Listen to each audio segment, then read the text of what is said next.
When a man thinks of you but does not call, the situation appears simple on the surface, yet psychologically it is anything but simple.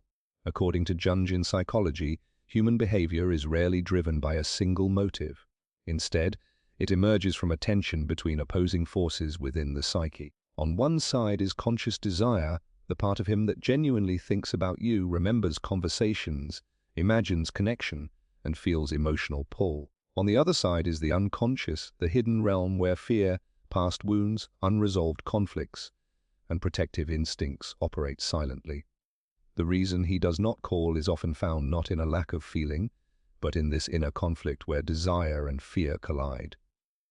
The conscious mind is straightforward. It operates with logic, intention, and awareness.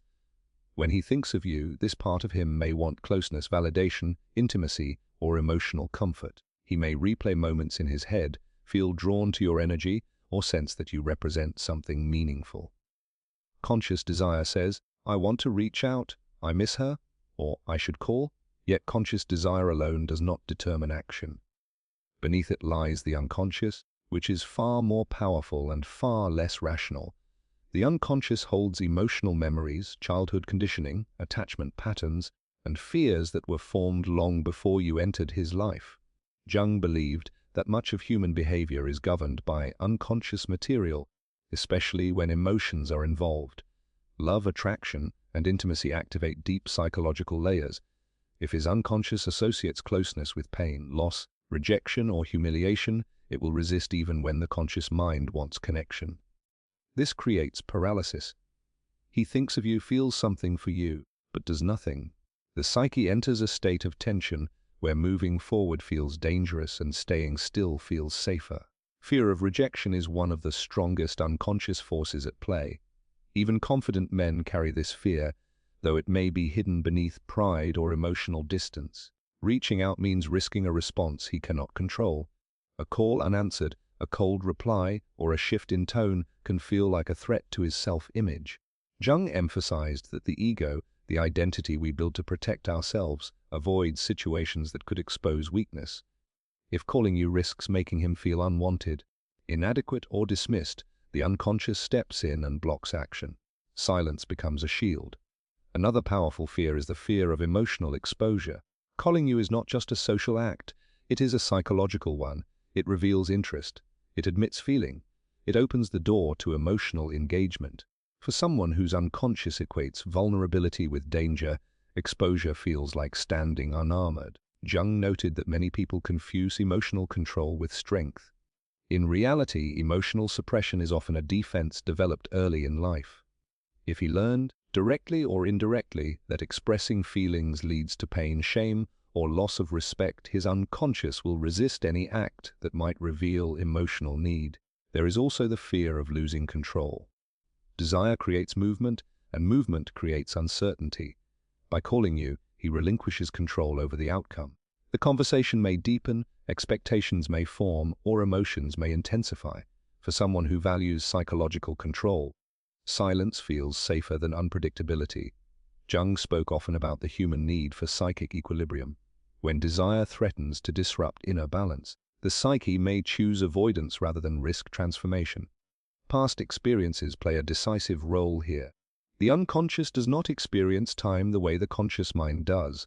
Old emotional wounds feel present, not historical. If he has been hurt before, abandoned, betrayed, or emotionally overwhelmed, the unconscious remembers this as if it could happen again at any moment. You may not resemble the person who hurt him, yet the emotional pattern is activated.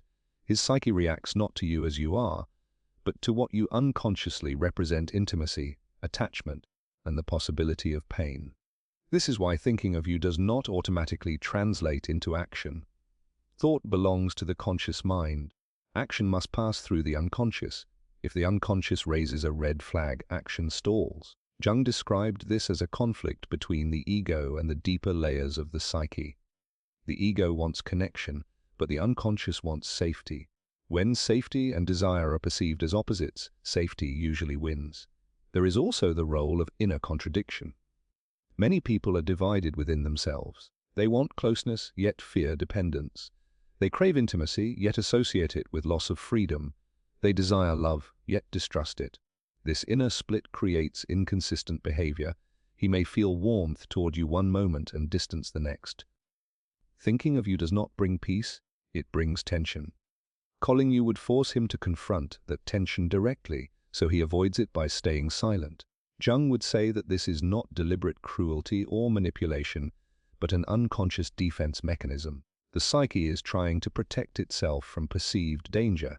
Silence becomes a compromise. He can keep thinking of you, maintaining the emotional connection internally, without exposing himself to the risks of real interaction. In this way, thinking replaces acting. Fantasy replaces reality. The inner world feels safer than the outer one. Another aspect of this conflict is the fear of change. Calling you could change the dynamic between you. It could lead to greater closeness, expectations, or responsibility. The unconscious often resists change, even positive change, because it disrupts familiar patterns. Jung emphasized that the psyche prefers what is known, even if it is unsatisfying, over what is unknown. If emotional distance is his familiar state, then reaching out feels like stepping into unstable territory. Sometimes the conflict is intensified by idealization. When someone places you on a pedestal internally, they may feel unworthy of engaging. He may think of you as someone special, meaningful, or emotionally significant, and paradoxically, this makes calling harder. The more important you feel to him, the greater the risk of loss. Jung observed that when unconscious projections are strong, action becomes difficult. He may be projecting ideals, hopes, or unmet needs onto you, making the emotional stakes too high to manage consciously. There is also the influence of the persona, the social mask Jung described. The persona is how we want to be seen: confident, composed, independent. Calling you may not fit the image he wants to maintain, either to himself or others. If his persona values emotional restraint or self-sufficiency, reaching out may feel like a betrayal of that identity. The unconscious protects the persona by preventing actions that could crack it. In many cases, the man himself does not fully understand why he does not call. He may rationalize it with excuses: being busy, timing not right, waiting for the right moment. These explanations satisfy the conscious mind, but the true reason lies deeper. Jung believed that when behavior does not align with conscious intention, the unconscious is speaking. Silence is not random, it is meaningful. This inner conflict can persist for a long time. He may think of you repeatedly, feel drawn to you, even miss you, yet remain inactive. The tension becomes part of his inner life. Desire remains alive but unexpressed. Fear remains powerful but hidden. The psyche stays locked in a loop, replaying the same emotional struggle without resolution. It is important to understand that this conflict is about him, not your worth. His silence does not mean you are unimportant. It often means you are important enough to trigger deep psychological defenses. Jung would argue that what stirs the unconscious most strongly is never neutral. Indifference does not create inner conflict, meaning does. Ultimately, when a man thinks of you but does not call, you are witnessing a psychological standoff between two forces within him. One pulls toward connection, expression, and emotional truth. The other pulls toward protection, control, and emotional safety. Until this conflict is resolved, until fear is faced or desire is integrated, inaction remains the outcome. The mind continues to circle around the thought of you, while the hand never reaches for the phone, and the psyche remains suspended between longing and resistance, held in place by an unconscious fear that feels more urgent than the conscious wish to connect. When someone activates another person's shadow, the reaction is rarely conscious, logical, or intentional. According to Carl Jung, the shadow is the part of the psyche that contains everything a person has rejected, suppressed, or denied about themselves. These qualities are not necessarily negative in the moral sense. They are simply aspects of the self that were deemed unacceptable, unsafe, or threatening to one's identity at some point in life. When you enter a man's life and awaken his shadow, you do not just evoke attraction or interest. You stir material that has been buried, avoided, or forgotten. This is why he may think of you intensely yet retreat instead of moving closer. The shadow forms early. From childhood onward, individuals learn which emotions, desires, and traits are rewarded, and which are punished or ignored. If a boy learns that sensitivity is weakness, he pushes sensitivity into the shadow. If he learns that need is shameful, need is buried. If he learns that expressing desire leads to rejection, desire becomes dangerous. Over time, the shadow grows as a container for all the parts of the self that could not be safely expressed. Jung emphasized that these rejected parts do not disappear. They remain alive in the unconscious, influencing behavior from behind the scenes. When you appear in his life, you may unknowingly embody or reflect something that resonates with this hidden material. Your presence may awaken emotions he has long avoided: longing, tenderness, fear, dependence, hope, or vulnerability. This activation is deeply uncomfortable because it threatens the balance he has constructed within himself. The ego, which is responsible for maintaining stability and self-image, perceives this inner disturbance as a threat. The natural response is not approach, but withdrawal. He may not consciously think, "She is activating my shadow." Instead, he feels unsettled, distracted, emotionally stirred, or internally conflicted. You occupy his thoughts, but not in a calm or neutral way. Thinking of you brings emotional charge. Jung noted that when an external person carries our unconscious projections, we experience them as powerful, confusing, or destabilizing. The psyche reacts strongly because something unresolved is being mirrored back to him. This is why avoidance often follows intense thinking. The more his shadow is activated, the stronger the urge to create distance. Reaching out to you would mean engaging directly with the emotions you awaken. It would mean facing feelings he has learned to suppress. Silence becomes a defense mechanism. By not calling, he attempts to push the shadow material back into the unconscious, restoring a sense of control. One of the most common shadow elements activated in romantic situations is vulnerability. If he has spent years constructing an identity around emotional self-sufficiency, your presence may challenge that identity. You may make him feel seen in ways he is not accustomed to. You may soften his defenses without trying to. This softening is dangerous to the ego because it exposes parts of him that feel unprotected. Jung believed that the ego resists anything that threatens its authority. When vulnerability emerges, the ego responds with fear. Another shadow element is unexpressed desire. Desire itself can be frightening if it was once associated with shame or rejection. Thinking of you may awaken a depth of desire that feels disproportionate or uncontrollable. Rather than acknowledging this desire, the psyche may retreat. Calling you would be an admission of wanting, and wanting feels like weakness to someone whose shadow contains unmet needs and old disappointments. There is also the activation of emotional dependency. Even the possibility of needing someone can feel intolerable if independence has become a psychological defense. If his shadow holds unmet childhood needs, needs for attention, reassurance, or affection, your presence may awaken them. This does not feel like romance. It feels like danger. The unconscious cannot distinguish between past and present. It reacts as though old wounds are about to reopen. Avoidance becomes a way to prevent re-experiencing pain. Jung spoke of projection as a central mechanism in relationships. When shadow material is activated, it is often projected outward. He may unconsciously attribute his own fears, desires, or insecurities to you. He might imagine that you expect too much, that you have power over him, or that you could hurt him even if you have done nothing to suggest this. These projections make you feel emotionally large in his psyche. Calling you then feels overwhelming, not because of who you are, but because of what you represent internally. Silence is an attempt to manage this internal chaos.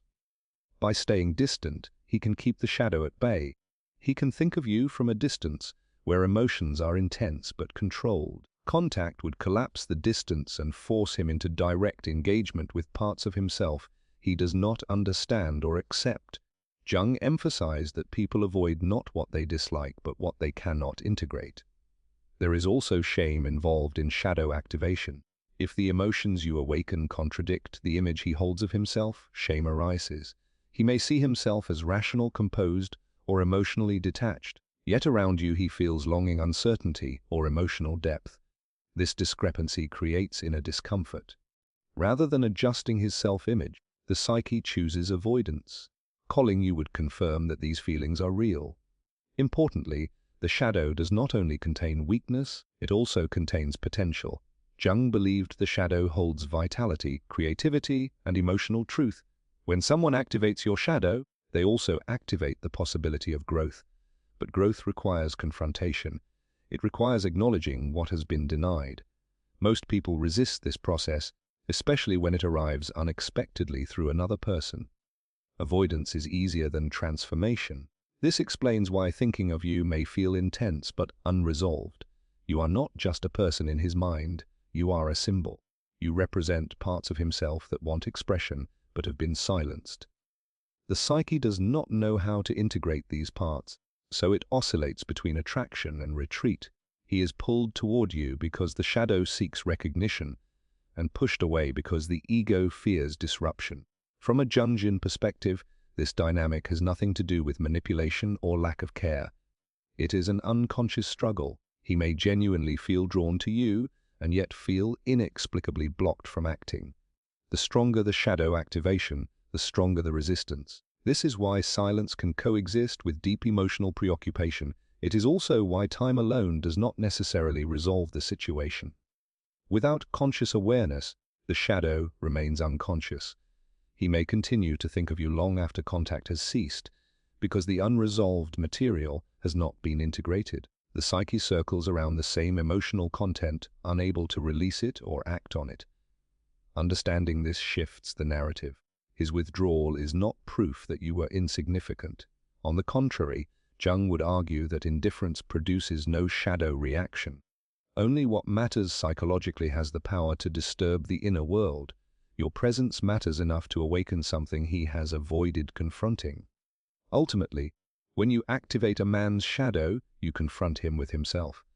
This is the most challenging encounter a human being can face. Some respond by moving closer and growing. Others respond by retreating and defending. Silence, in this context, is not emptiness, it is resistance. It is the psyche saying, "This is too much, too soon, too deep." And until the shadow is acknowledged rather than avoided, the distance remains, sustained not by lack of feeling, but by the fear of what those feelings reveal. Silence, in the Jungian sense, is rarely empty.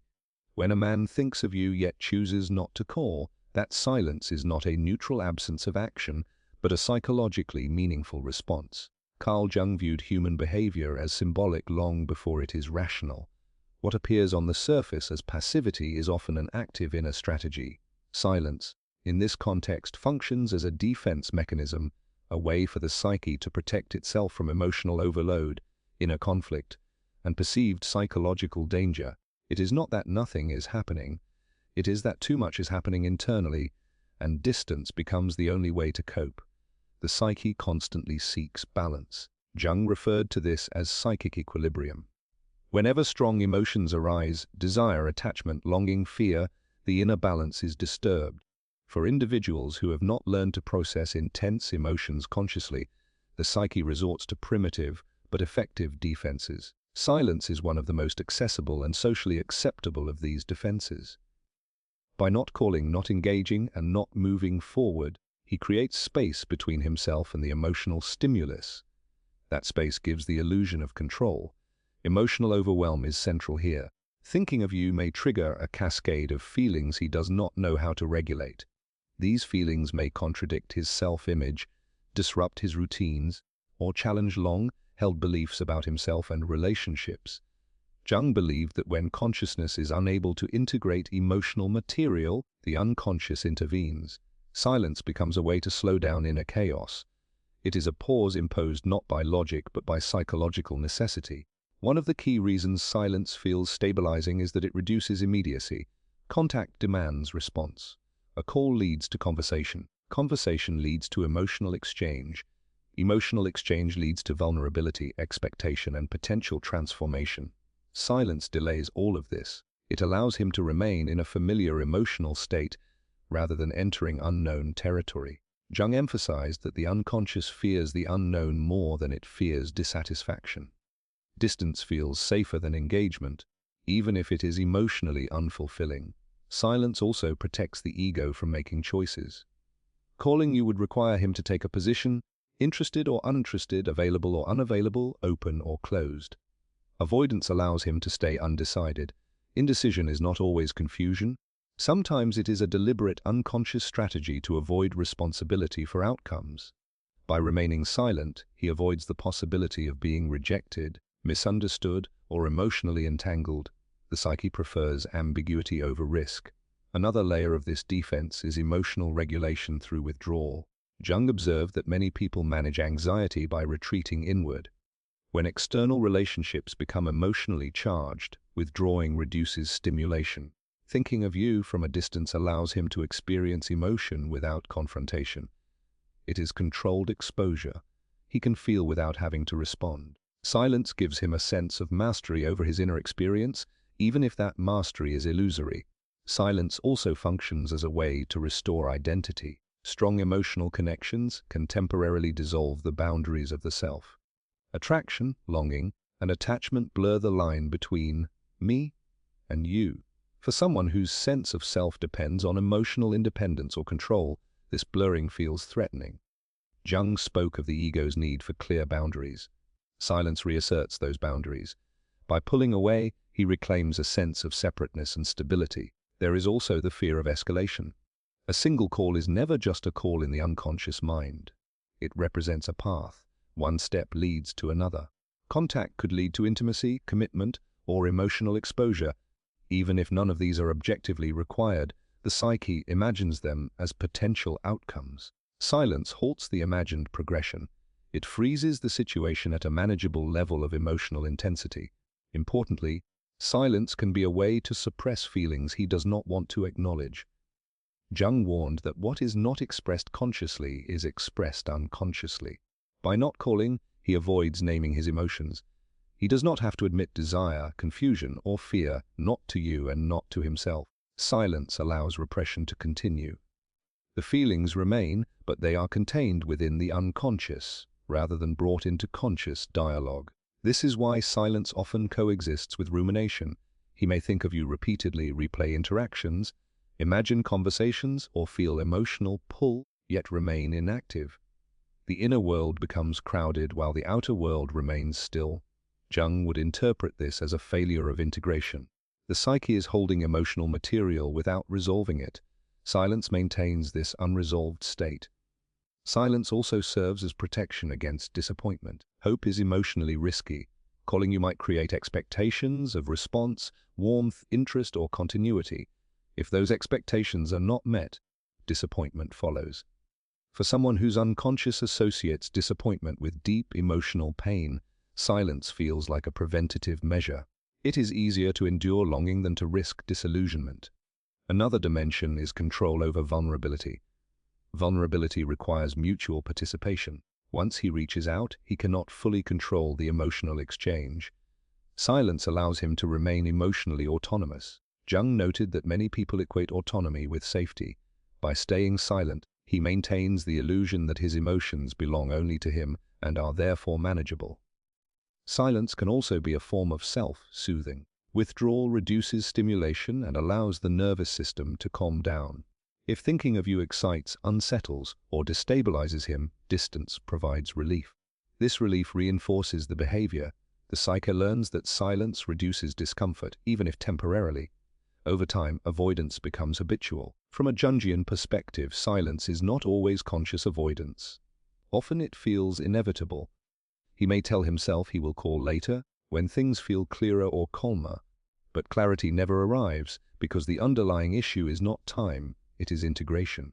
Until the emotions you evoke are understood and accepted, silence remains the default response. It is crucial to understand that this defense mechanism is not designed to hurt you. It is designed to protect him.